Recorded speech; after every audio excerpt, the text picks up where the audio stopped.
We're going to go live in a second. We're going live. Let's see here. Share over here.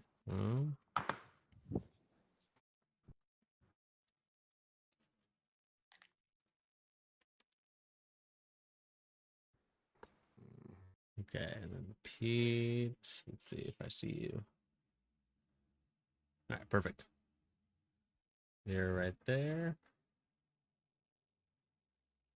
Okay, cool. All righty. How is it going, everybody? This is, of course, your boy Bernie here, along with someone who finally has a face cam. It's been a minute since we've seen his mug here on the charge, but how you doing, Pete? I'm doing excellent, my friend. How are you? Not too bad. And of course, we got Brad here. No face cam, but we're working on that. We're gonna try to figure something out for him. But how you doing, Brad? I'm doing well. How are you, man? Doing well as Gotta well. take my dog. Yep. He's a little overprotective. And of course, we got a lot of stuff to talk about, especially for week 2.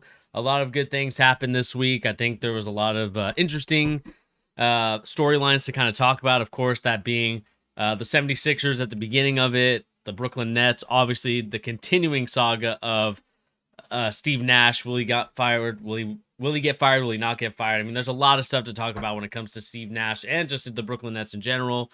We all, of course, got the Primo storyline, but we won't really talk about that today. I think that's kind of we'll save that for law enforcement for that one.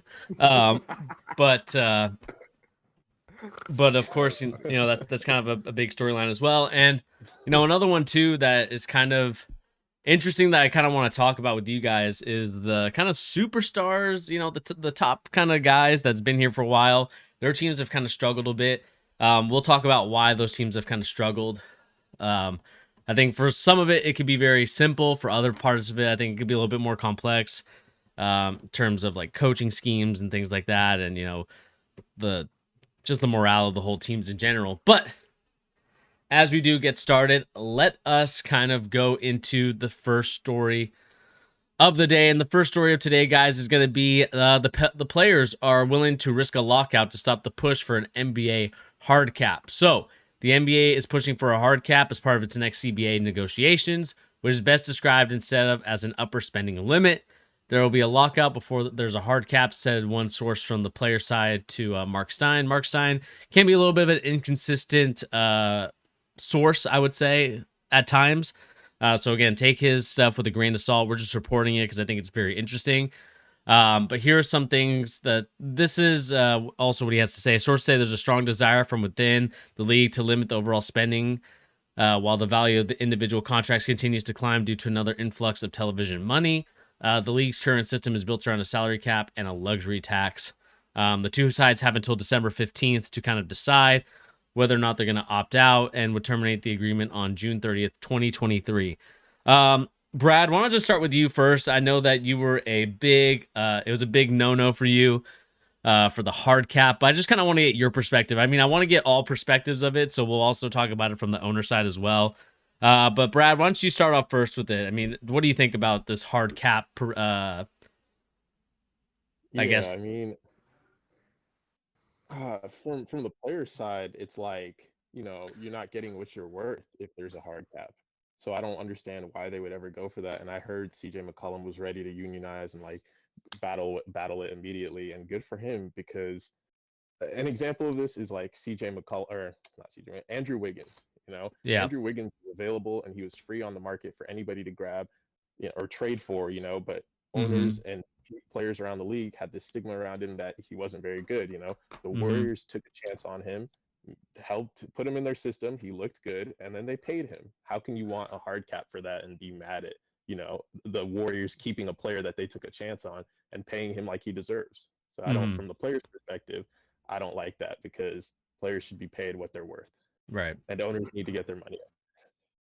Well, and going on top of that, Brad, too, like the thing that is, I think, the most important from the player side of things is that it hurts both like the low end and the high end. Like, and nobody wins from changing it, because realistically, Mm-hmm. Like really more than anything, like if one group of people is going to hurt the most, it's like these low end guys, right? Like the role players, like the five or the excuse me, like the 6 through 12s on most teams are going to be really hurt from that, just because the top end players are going to get their money no matter what. They're not going to get affected by that. It's more just a matter of now we need to find people who are going to take the biggest pay cut to get on the team with them, right? Hmm. But they don't even want it because then it breaks up the super team monopoly that we live in, right? Like these guys want to play with each other. They don't want rules that are going to limit being able to play with their friends or being able to play with the top, like the highest end of player that they can. So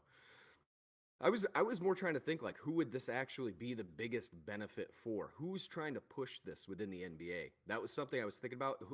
I think it might be small market teams. That's probably the only group of people I can think that would want this. Like Yeah. the teams that don't have a huge bankroll and Yeah. just can't compete, but at the same time, like I don't know, get your bread up, like start competing. That's what it is. Exactly. Yeah. Draft better, do something. I don't know. Exactly. Yeah. That's poor logic. Like at a certain point, you have to stop making excuses and understand. Like if you're in OKC, you're in OKC. Like you want a team there. That's people don't want to live there, so you have to do things that make it intriguing to other people. Incentivize it in other ways. So just be better is really what it comes down to. Stop worrying about the money.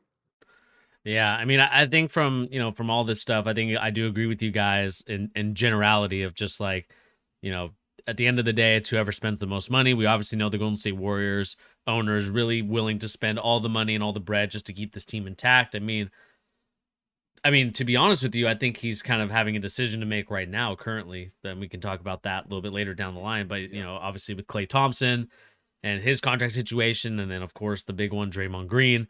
And kind of figuring out, is he worth paying the money for it and other things like that. And so I think at the end of the day, I think, like you said, the owners are really trying to push this fair and balanced thing, which is the smaller markets have an opportunity to compete with the bigger markets and kind of just limit like Jacob Layman from like having, instead of spending like, $500 billion or however much he's spending, 500 million, excuse me, dollars for like his team plus luxury tax. It's like, okay, well, let's limit it now to 300 million and everyone gets 300 million across the boards. But I do agree with you from that sense. I think it would hurt the lower players. I mean, they'd have to present something to us to where we could either agree or disagree with the implementation, how they implicate it in terms of just, is it going to be fair and balanced to the guys, like you said, Pete, from 6 to 12, because that's also the worry too, is that, those lower guys are not going to get their bread.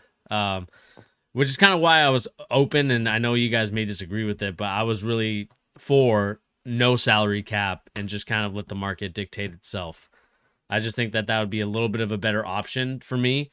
I think that by having it open, you can pay the players, what you think they're worth, but it's enough to where like you're not capped by a salary cap or a luxury tax. And I don't know. I think that's where you get to the flip side of the problem. Like that's just the inverse. Then you really do have super teams. I mean, look at the Clippers right now. I mean, the Clippers have the biggest bankroll in the NBA, I believe, other than the Warriors. Steve Ballmer has like more money than most of the owners in the NBA combined.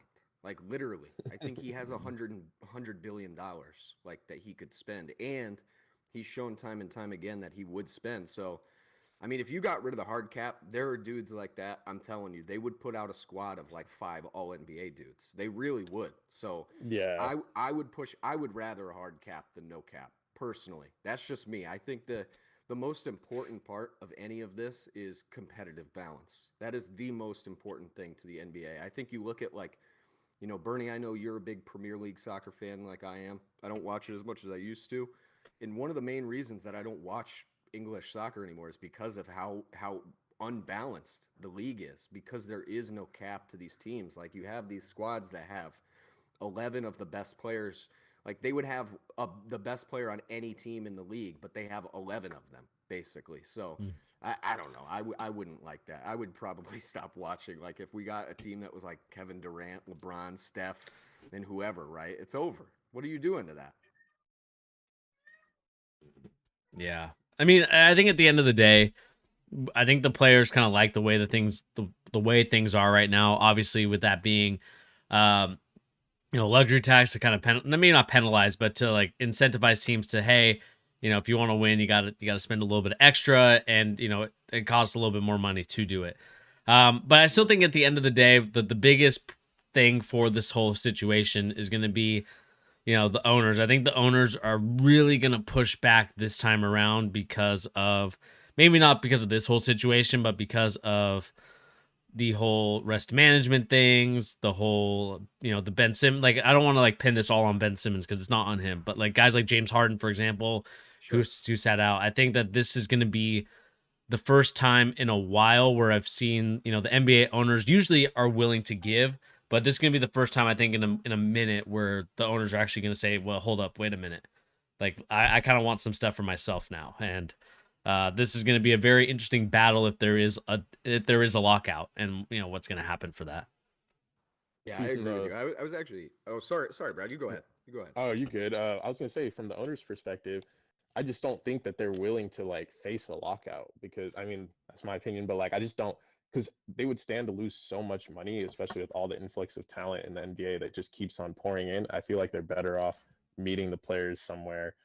And like honestly, why should the NBA like I get it, these people own the teams, but why should the NBA, cater to the billionaires? Like these guys are billionaires. They have avenues and ways to get their bread up and to hire people who can draft correctly and make their teams interesting and fun. Like the Orlando Magic suck, but they're fun and they're drawing in money. I mean, they got the number one pick, but I just don't understand siding with billionaires on that one. Like you guys just either get your money up or draft better and put better teams together.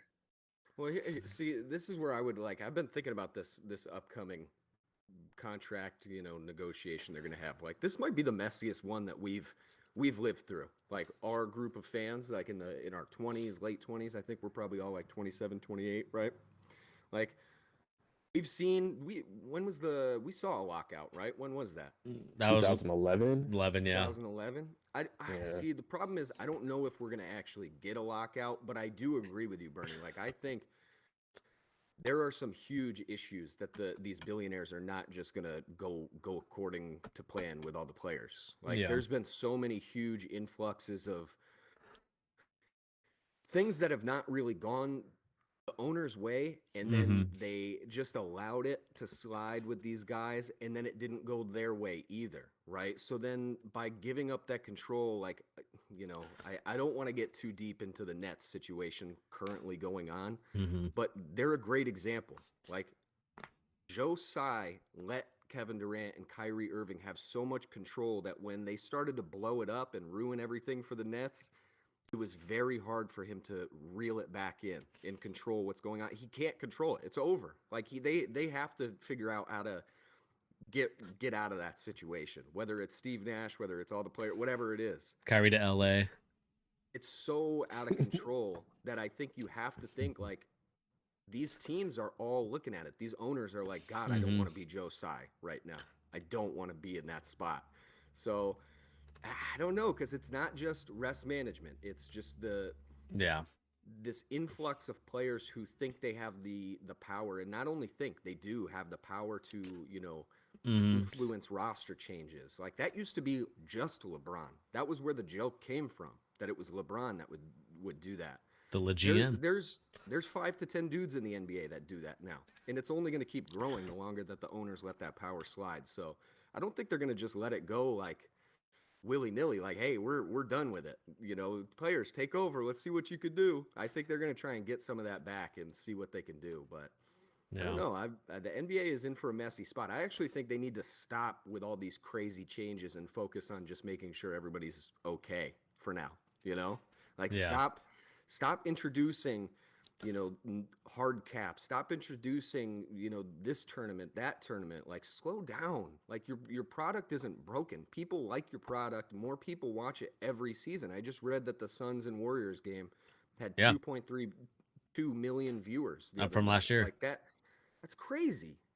Right? What are we so worried about changing everything for? If it's not broke, you don't need to fix every single little thing. So man, I'm tired of all the changes being proposed. If maybe that's my little swerve. Stop with the new rules. Like, let's just have fun and watch basketball. Maybe. Yeah. I mean, I think at the end of the day that they look at the NFL, they look at these other leagues, and I know that there's supposed to be different leagues, but I think that they kind of want some of that. I think they want some of that power back. Sure. And I think to Brad's point a little bit, why don't the billionaires just kind of, let it be? And I think, Brad, it's really just because of their egos. It's Yeah. just like anything in life, if you're, the boss or the CEO of something or the coach, right? And your players are like, no, we want to run our own plays. We don't want to run what the coaches run. Then the coach is gonna be like, what the heck? And then it just becomes a whole butting heads, no sort of compromise. And I think that's kind of where I'm scared the league and the players and the owners are gonna head to is they're really gonna butt heads, and I think it's gonna be a bigger lockout than people think. Um, and again, I'd be curious to see if they do kind of what the NFL did years back, where they had replacement players, and whether they just do a replacement player thing. Because I think at the end of the day, they want to they'll want to make the money. They're not gonna want to wait for these players. I mean, it's But I possible now mean, if with the you way have like, my thing is, if you have like, I get, yeah, I mean, they have giant egos, and that's what made them billionaires. But same with like the NBA players, like yeah. they have enormous egos, and historically, once you give out power, it's kind of really hard to take it back. Yeah. Like these players have a taste of their power now. Like we remember the David Stern League, like Yeah. how it was wrapped with an iron fist, and now they have power. So I just don't see it being able to, like, it's either meet at a common ground that is probably given to you by the players since they are your product, like the players are the league, so the owners can Mm-hmm. have their egos and their wills and wants, but players can point to, like Bernie, like you said, the Ben Simmons situation. That was messed up, and it's probably going to be a huge talking point for owners in the next CBA contract negotiations. But that's not the norm. Ben Simmons was, Yeah. that was an anomaly, and he was like a top Mm-hmm. 25 player, if you want to say that. Not too many people have that kind of pull, so Yeah. I just don't see, like, players generate the revenue, so, and that's what Mm-hmm. happened with the last lockout. They had to reach an agreement because they wanted to get the players back. Even if they did replacement players, if you have someone as good as like Brandon Ingram sitting out because he wants to stand for his guys and whatnot, and then it just snowballs, Mm-hmm. like people keep sitting out. You can't put out David Stockton and expect people to watch and make money, like You're telling me people aren't going to show up for LiAngelo Ball when he takes over for LaMelo? He's going to be he's going to be the scab replacement. Oh my god! You can still wear your L Ball jersey. Somehow, exactly. Yeah. Some hard Triple B fans. It's doing double duty. Yeah, I'll take some Lofton. I want to watch some Lofton. Get him out there on the court. I mean, dude, I would love to see him he out shouldn't there. need blackout to play. He should be playing. I know. Yeah. Yeah, it's tough, man. I think really what it's going to come down to is what are the concessions on both sides. I really, truly think it's going to come down to this. There's going to be a lot more money to hand out. Yes. I think it's going to boil down to, hey, you guys need to stop with all we need to, reel in just a little bit of the player empowerment. You guys, making decisions in front offices, things like that. Here's more money, right? There's a whole bunch of it coming into the league. This is how everybody's happy, right? Players get paid more. Everybody ends up winning in that situation. And really that's what it boils down to. Because if they can get the games back on with this new CBA, television bargaining agreement, all the stuff that's going to happen in the next few seasons for this league. Mm-hmm. And we haven't even had a chance. I mean, this is our first stream since, the season has started, but we didn't get a chance to talk about something that not only is it awesome, but I think it's really interesting is the fact that the NBA League Pass is doing all these Wembanyama games. Yeah. Like every single I one. love it. Because not only is it important just for, like, you can look at it on the micro scale of, wow, this is crazy. This one dude is this popular already. They want to see him. It's more interesting that the NBA is turning itself into a competitive, like, streaming service like Netflix or, Hulu or Amazon Prime. They want to have as much content on the NBA app as possible, right? Yeah. That's all leading into just like this revolution of we want to have as much NBA on in your house as possible. So in that sense, I agree with you, Brad. Like they don't want to miss games. They're not going to want to miss games, especially once that stuff starts rolling downhill. Like they're going to want to keep it moving. So the balance is going to be interesting, but it's really just going to boil down to more money for everybody. And then everybody's going to be happy. Everybody makes more money. Exactly. Yeah. Winners all around. Yeah, I mean, it's going to be a very interesting situation to kind of monitor, continue to look at. And I do agree with you there, Pete. I think the more that the NBA app can kind of grow and develop, and you can clearly see it's a global game at this point, and Oh yeah. you're trying to get as many people in there as you can.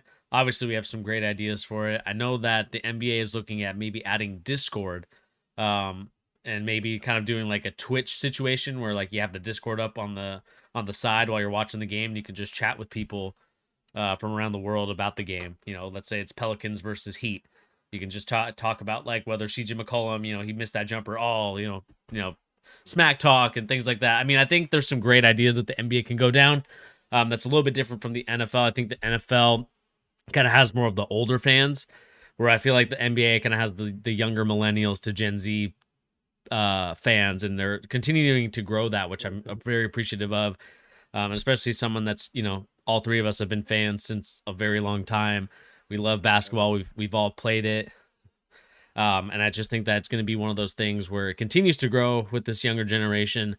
And I do agree with you there. I don't think they want to miss anything, but great things have been ruined by big egos before from both sides. So I think that this is going to be one of those things we're going to have to monitor and see. But people out there in the comment section, let us know in the comment section down below, or people that are watching this later on as an individual clip. Let us know what you guys think about this. This is going to be very fun and also stressful if you're part of this whole negotiation battles. Let us know what you guys think of this story of the NBA hard cap potentially coming to the NBA. Let us know in the comment section down below. Alrighty, let's move on to kind of the next segment. Let's see here. So the next segment that I kind of want to talk about, since we haven't been really together on here since the start of the NBA season, I kind of did a first week overview. Let's just kind of talk about what's been going on in the league so far. Obviously the first 2 weeks have officially kind of ended, with this week starting week 3. And I want to ask you guys, and Brad, I have you start off first. I mean, what's kind of been your biggest takeaway so far in the first 2 weeks? I mean, I think we're all thinking it, but the Nets and Lakers look terrible. Terrible. Like, send them to the moon. Terrible, bro. Like, send them to the G League. It's time to relegate them. Bring that relegation rule just for them. Just for them, honestly. Bring up the Fort Wayne Mad Ants. I'd rather see that. Fort Wayne Mad Ants. But no, really though, like I honestly think I should have woken up to like a Woj notification about Steve Nash being fired today. Like, that's how bad the Brooklyn Nets are. There is no reason that the Pacers should walk into your house and Benedict Mathurin drops almost 40 points. I think he had 32 on your team. Yeah, and you guys are trying NBA game, and he's scoring 32 against KD and Kyrie. Insane. And KD and Kyrie played like 81 minutes combined, and you can't beat the Pacers, who are tanking for Wemby. You got to blow it up, man. Get that out of here. That's my cap or no cap. We're gonna just do the Brooklyn Nets now, all right? Because there's a couple thoughts I had about the Brooklyn Nets. I mean, Bernie, we have so many times debated Ben Simmons. I'm ready to say I think he's broken. I hope I'm wrong, because I wouldn't wish that upon anybody. But I truly do think he's a broken NBA player. Like, I find it very hard to believe. And I know that you could easily say, I just said it's only the 7th game for Benedict Mathurin. We're not that far away from that for Ben being back after 2 years plus almost of not playing in the NBA. That being said, it's not even like it's not even like there's signs that the guy that used to be Ben Simmons is there anymore. It's Ash of the Ben Simmons that was all NBA a few seasons ago. I haven't seen it. He looks like a shell of himself. He looks blasted out. I mean, it just, I don't know. I think to kind of, not to. In that one moment, sure, he was at least good that game before that. I mean, I still think he lives in that time. Bernie, I'm sorry. No, I mean, I just think, like, for me, I've kind of been harsh on Ben Simmons. Do you think it's mental, or do you think his back is still messed up? It's all mental. I think it's all mental, man. Like, at this point, I honestly think the back is capped completely. I think the back is fake. He doesn't look like he's moving the same though. Like, but is it? Physical. But I mean, it honestly just looks like he just doesn't want to put himself in a place where he has to do something. I mean, it's kind of gotten to this point where it does look like that. I'm kind of like, I was watching some old clips, and it didn't look like he's moving the same. I mean, at what point are we just gonna say the back is a problem? I mean, are we gonna say it's a problem until he's like 32? and kind of in that Blake Griffin role where, you know, it's like he had his time and now that it's kind of passed, he's kind of this like role player off the bench type of guy. I mean, at the end of the day, it's all mental for Ben Simmons. I think that the whole situation there really affected him. And again, I'm not, you know, doing this to poo-poo him or anything like that, but you know, I think like when we think about him as like an all-star, all NBA player, I think that time has gone and passed. And I think that, you know, when it comes down to everything, we need to start figuring out what this Brooklyn Nets team Bernie, is. you're cutting out for us. I don't know if Brad, that's happening for you too. Yeah, you're cutting out for me too. Am I cutting out right now? What about now? Let me see if it's on. I don't know if it's on the Discord end. Like every other word or so. I thought it was just me. I was like, do I need to restart my Wi-Fi? No, it's me too. I was missing a lot. That's why we were talking over you a minute or two ago. Okay. Hang on. It says it's good on my end.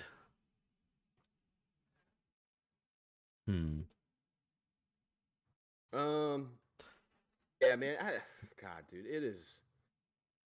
Ben Simmons stuff is just so ugly, man. I genuinely, I can't help but feel bad for him. You know, I really can't.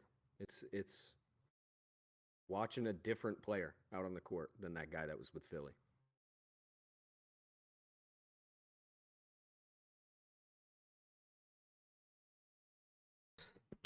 How about now? Is it better? I think it's from the Discord end because I can hear it better on my computer or like listening to the stream again. But you know, these guys, you know, they were given the players that they wanted. They were given the freedom and the control of what they wanted. And at the end of the day, you know, I think Kyrie Irving just needs to say sorry to LeBron and just go back with him in LA and just deal with that. Because I just think that both of these guys had a vision of what they wanted once free agency finished. And I felt like when they both collaborated with each other, I felt like they just kind of rushed into things. I mean, really, the reports have been that they were going to go to the Knicks at that whole time. And I think that would have been a better spot for them than what they're at right now, which is just Brooklyn with nobody that's there to rebound the basketball. They're giving up second chance opportunities time and time again. I mean, this team is just not constructed to be a competitive team. This team is constructed to just go out there, get your stats, and move on to the next game.